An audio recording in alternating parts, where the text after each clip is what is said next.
Sa puntong ito, makasampo natin si Ginoong Danilo Flores, isa sa mga hydrologists ng Pag-asa. Magandang hapon po, Mang Dan. Magandang hapon, Jiggy. Opo. Magandang hapon din sa inyong tagapakinig. Opo, talaga bumaba na sa critical level itong tubig. Paano po ang ginagawang hakbang din ng Pag-asa rito sa puntong ito? Actually, Jiggy, wala kaming ginagawang mga hakbangin. Ang amin lang nagagawa ay papayuhan yung mga tao na magtipid sa kanilang paggamit sa tubig. Opo. Dahil sa oras na to, mula kanilang alas 2, nagsara na yung Angat Dam. Sinara na nila yung supply nila papunta sa irigasyon. Opo. Kaya ang ibig sabihin nun, ang potable water consumption sa Manila na lang ang kanilang binibigyan. Oho. At yung ganitong sitwasyon, within the next 29 days, yung binabanggit po ni Julius na kung magpapatuloy yung init, lalo pang bababa yung level.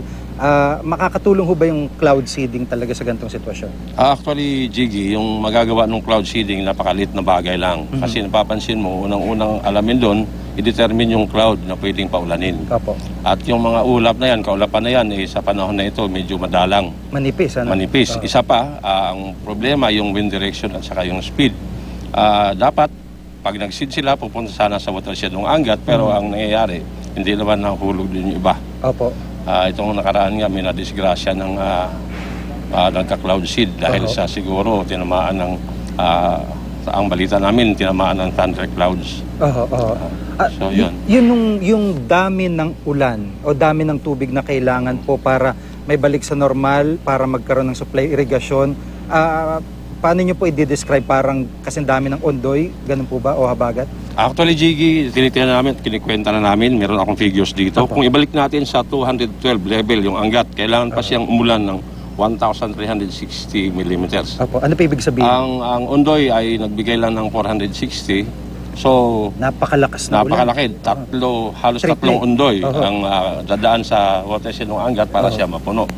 Pero kung ang pag-usapan natin ay aabot lang doon sa pangangailangan ng dam, roll curve na tinatawag, kailangan na lang niya ng mga halos 300 millimeters. Opo. Halos isang bagyo pa rin ito, Jiggy. Opo. Ganun kalaki yung demand na kailangan para mapunuan yung pagkukulang? Okay. Yun kaki ang kailangan para matugunan ng dam yung kailangang pangangailangan.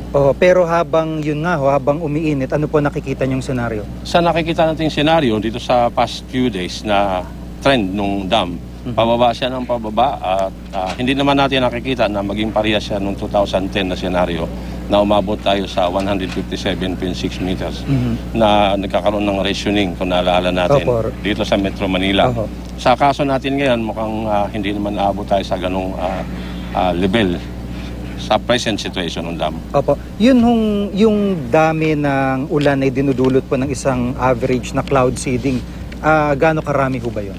Actually, Jiggy, wala kaming basic na data about dun sa output ng cloud seeding team. Alam ko, ginagawa ng Department of Agriculture yun.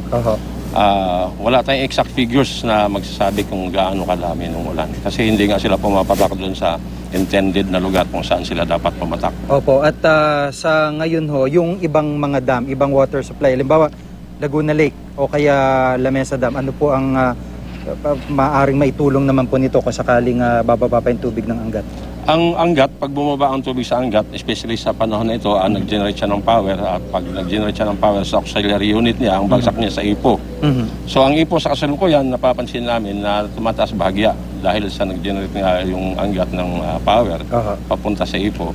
Then pagkagaling sa IPO, tutuloy siya sa lamesa para potable water consumption sa Metro Manila. So yung mga dams na concern tayo, Jiggy, dito ang magat sa norte sa Isabela na bahagya ding bumababa. Nasa 169 siya. Samantalang 193 dapat siya ang kailangan niyang level. So, sa ganitong level, Jiggy, kailangan pa ng halos 200 millimeters para din siya mapuno. So, ang Magat Dam, ang operator nito ay yung irrigation, national irrigation, which is used for irrigation sa mga pananim ng ating mga magsasaka. Opo. Bakit ho yung halimbawa, itong halimbawa Laguna Lake, alam ko ginagamit ho ito ng isang private na water company para ma-filter po yung tubig doon at gawing at least pampaligo o may inom. Bakit ho hindi, kumbaga, maano rin ng gobyerno yun? Ano po ang pananaw ng pamahalaan doon para pumasok yung gobyerno sa ganong proseso para hindi naman masyadong dependent sa iisang dam halimbawa o dalawang dam? Sana, Jiggy, mapansin nga nung ating mga nasa gobyerno na talagang kinukulang tayo ng tubig sa Metro Manila at maghanap nga silang alternative source.